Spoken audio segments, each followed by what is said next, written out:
EU nations have come under fire as Home Secretary Priti Patel blasted member states for continuing to frustrate common immigration policies. The European Union has faced widespread criticism and demands to reform its internal immigration policy, the Dublin Regulation. Home Secretary Priti Patel claimed attempts from the UK to return immigrants to the continent have often been frustrated because of legal barriers from member states. Speaking at the Blue Collar Conservatism Conference in Keighley, Ms. Patel said, "This year alone, so far, we've returned 210 people. We have 1,000 people of whom we have Eurodac information, where we're actively working with European countries to return them. But, of course, there are endless legal barriers. For example, other EU member states are not proactive when it comes to responding to our request to remove people under the Dublin Regulation. The Dublin Regulation establishes the mechanism and criteria to help determine which member state has a responsibility to assess asylum-seeking requests made in the bloc.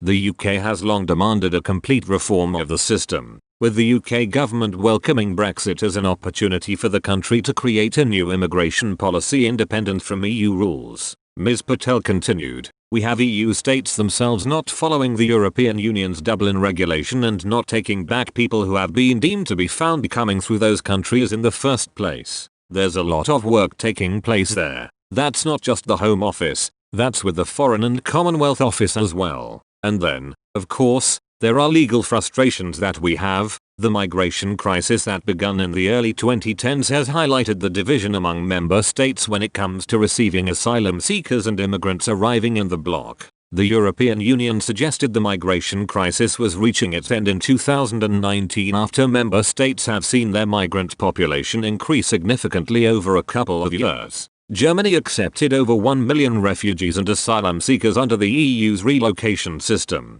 followed by Italy and Sweden. European Commission President Ursula von der Leyen used her first State of the Union speech earlier in September to renew her pledge to reform the EU's immigration policies. She later reiterated the importance of the new pact on migration, insisting Brussels requires a predictable and reliable system in place to avoid the issues of the past. Ms. von der Leyen said, "This package reflects a fair and reasonable balance between responsibility and solidarity among member states. We all share the benefits. We all share the burden. This package also reflects a pragmatic and realistic approach. We know that we have to build trust between the member states and citizens' confidence that we can manage this as a union." She added, "The package reflects the complexity of the issue as it brings together all aspects of migration, border management and screening, asylum and integration, return and relations with external partners.